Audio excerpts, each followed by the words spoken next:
C'est vrai qu'on a plus l'habitude de te voir sur les rings, Estelle. Explique-nous déjà, on peut rapidement revenir sur la fin des JO, c'est pas si loin que ça. T'as digéré parce que premier combat, élimination, alors qu'on t'attendait pour ton grand retour, ça va? Oui, c'est passé parce que justement je suis passée à autre chose sur un autre projet et voilà, faut rebondir vite pour pas laisser trop la tristesse s'installer. Ah bah là, t'as bien rebondi et assez rapidement puisque hier, on a appris juste en démarrant cette émission que tu te lançais dans la course à la présidence de la Fédération française de boxe. Pourquoi? Qu'est-ce qui a motivé cette envie, Estelle? Pourquoi? Parce que j'avais depuis longtemps envie de faire quelque chose, envie de donner quelque chose à ce qui m'a tant apporté. La boxe, c'est quand même 20 ans de ma vie. Je sais que je m'approche de ma fin de carrière. Je suis plus à la fin qu'au début. On dit pas ça, arrête. On dit pas ça, mais on le dit quand même. Faut quand même être lucide là-dessus. Voilà, j'ai eu le parcours que j'ai. Je pense que j'ai eu un parcours quand même plutôt pas mal dans ma carrière, mais j'ai aussi 2 enfants à la maison, plein de choses qui me passionnent, envie aussi de faire des choses au sein de mon sport différemment. Et je savais juste pas encore comment ça allait prendre forme. Et pour le coup, j'ai eu plus de temps que prévu puisque je suis sortie en début de compétition. Et ça m'a permis de réfléchir, de trouver aussi les personnes sur lesquelles je pourrais m'appuyer si je me lançais sur cette candidature. Et quand j'ai trouvé, je me suis dit, allez, c'est parti. C'est quelque chose que je peux faire. C'est quelque chose que j'ai envie de faire.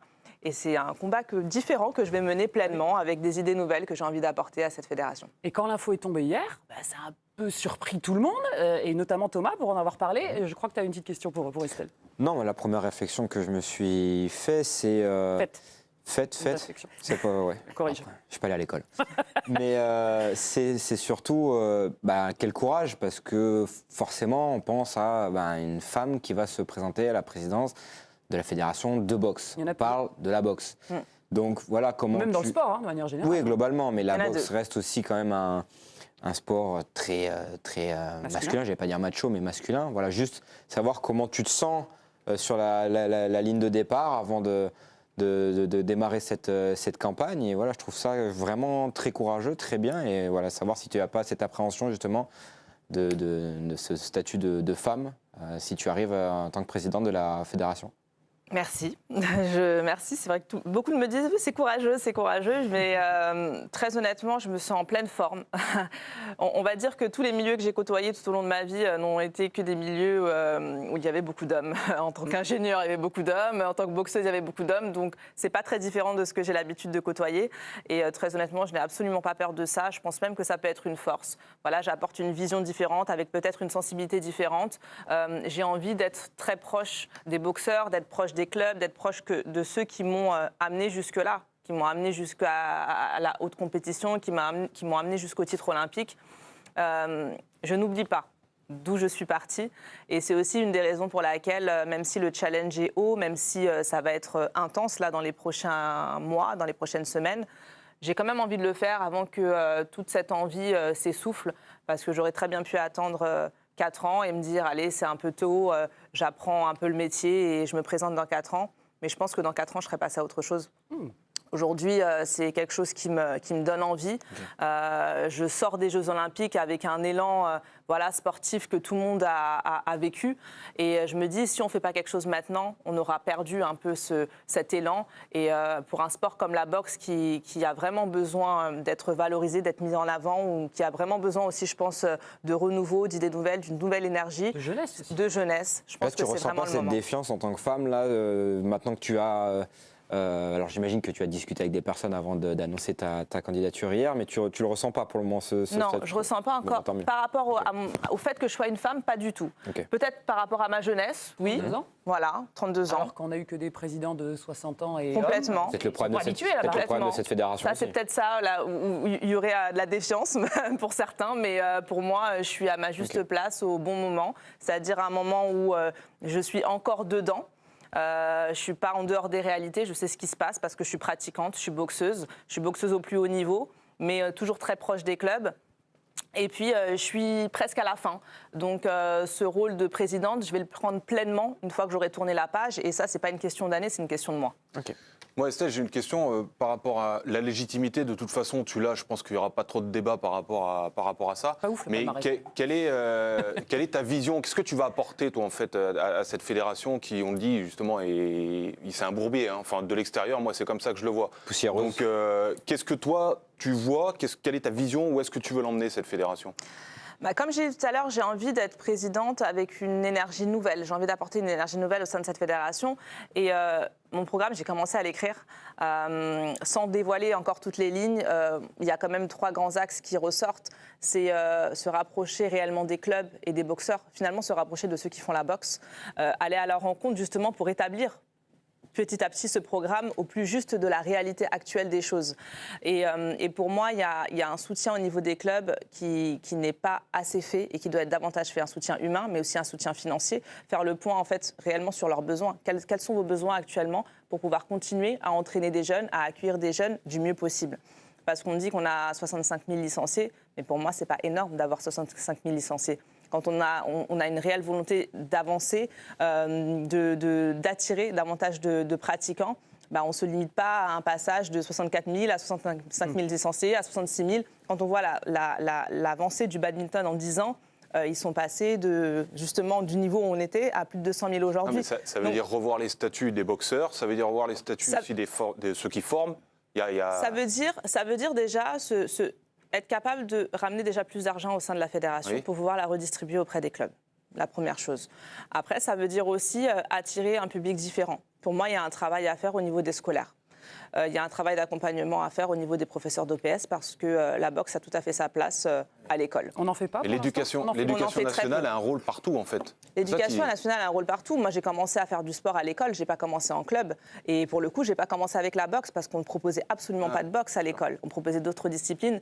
Et pour moi, c'est quand même un sport qui est amené à contrer aussi des grosses problématiques qu'on peut avoir aujourd'hui, comme le harcèlement scolaire. Ça amène au dépassement de soi, ça amène au respect des règles, ça amène à la rigueur, complètement. Donc voilà, c'est quelque chose qui pourrait peut-être... Ne tombe pas. régler plusieurs problématiques qu'on a dans le milieu scolaire. Mais tu vois ça comme un truc sociétal, limite, en fait. Complètement. C'est quelque chose de sociétal. C'est quand je sors des Jeux Olympiques, et voilà, j'ai fait les Jeux Olympiques aujourd'hui, c'est peut-être aussi pour cette raison, finalement, ça ne s'est pas bien passé pour moi dans la compétition, mais j'ai fait le constat aujourd'hui, on arrive à mettre sur le même piédestal la boxe olympique et la boxe paralympique. Mais pourquoi la boxe n'est pas aux Jeux paralympiques, alors qu'on a le handibox, on a la handibox, pardon. On est un sport qui est historiquement dans les Jeux olympiques, mais on n'est absolument pas dans les Jeux paralympiques. Et pourtant, c'est quelque chose qui existe. Aujourd'hui, quand j'ai fait mon annonce hier, j'ai eu énormément de retours de personnes qui font de la handibox et qui m'ont dit venez voir ce qu'on fait. Parce que pour le coup, le fait que vous êtes positionné là-dessus, nous, on est contents parce qu'on ne comprend pas pourquoi on n'a pas plus de compétition et pourquoi on n'est pas sur des hautes compétitions, pour le coup. Tu parlais des licenciés, il y en a un peu plus de 65 000 en boxe aujourd'hui en France. Dont Julien Ayane. Je l'ai été, mais je ne suis plus licencié. Il y a 60 000 pratiquants de MMA aujourd'hui. Comment tu expliques que le MMA soit plus prisé à l'heure actuelle en France que la boxe, finalement? Pourquoi ça marche plus pour le MMA que la boxe? Ça marche plus pour le MMA que la boxe, très certainement. Alors, je ne sais pas comment ça marche réellement au niveau des clubs, au niveau de la base, mais c'est vrai que dans les compétitions, ils arrivent mieux à gérer les choses. Ils proposent des shows réellement, alors que voilà, c'est de l'événement. Non, c'est ça la question que j'avais posée. En fait, pour moi, on sort des JO. Et ce qui donne envie en France, je trouve, on arrive à organiser des événements, mais ce qui peut propulser des sports, c'est d'être médiatisé et d'avoir des grands événements en France.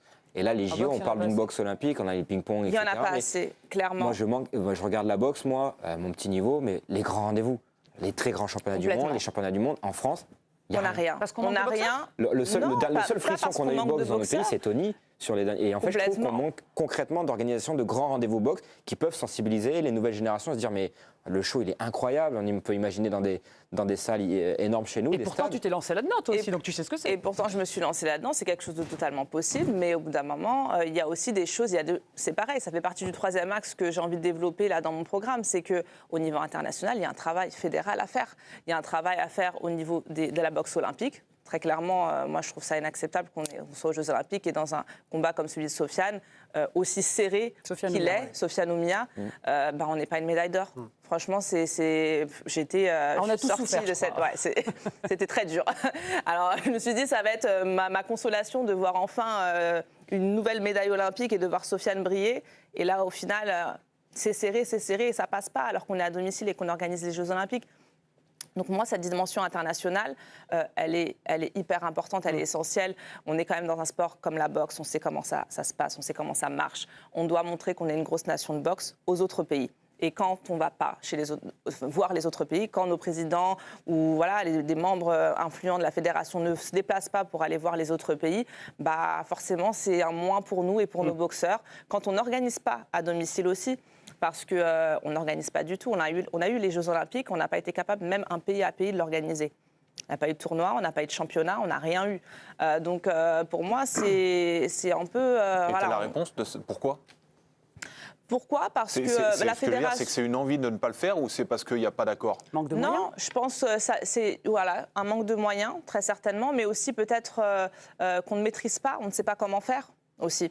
Voilà, c'est une expertise aussi de savoir organiser, mais il faut être capable de s'entourer des acteurs qui savent le faire. Et je pense qu'aujourd'hui, on ne sait pas faire. Et en plus de ça, on ne s'entoure pas forcément de personnes qui savent organiser. Donc on continue dans cette voie qui est un peu pour moi une voie de facilité. Je pense qu'il y a des choses qui sont possibles. Quand on ne sait pas le faire, on se tourne vers les personnes qui sont compétentes.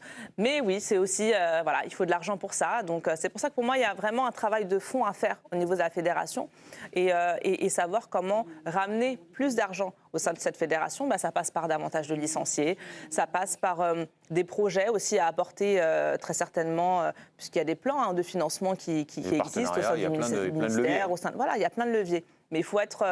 à la base d'idées nouvelles et il faut être force de proposition. Donc tout ça, ça demande de l'envie, ça demande de l'énergie et ça demande qu'on accepte de se battre pour un projet.